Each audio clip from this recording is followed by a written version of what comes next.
ఓం శ్రీకృష్ణ పరబ్రహ్మణే నమః. ఈరోజండి భగవద్గీత ఫ్రీగా వస్తుందండి.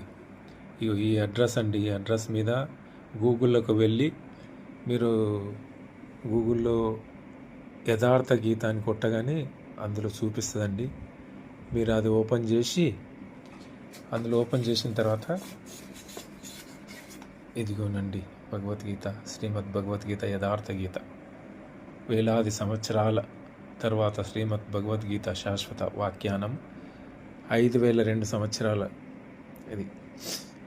అందుకనే మీరు కూడా చూసి ఫ్రీగా వస్తుందండి. ఆ గురువుగారు అందరికీ పంపుతున్నారండి. అలా ఆశ్రమం నుండి ప్రతి ఒక్కరు బుక్ చేసుకొని మీ అడ్రస్ అందులో మొత్తం కంప్లీట్ అడ్రస్ ఇవ్వమని చెప్తుందండి వెబ్సైట్. అందులో అడ్రస్ పెట్టేస్తే మీకు వచ్చేస్తుందండి. పోస్ట్ నుంచి ₹1 ఖర్చు లేదండి. మొత్తం వాళ్ళే పెట్టి పంపిస్తారండి. ఇదిగోనండి యథార్థ గీత, చాలా బాగుందండి. ఇదిగోనండి ప్రతి వాళ్ళు కూడా ఈ అవకాశాన్ని సద్వినియోగం చేసుకోవాలని నా మనవి అండి. జై శ్రీకృష్ణ.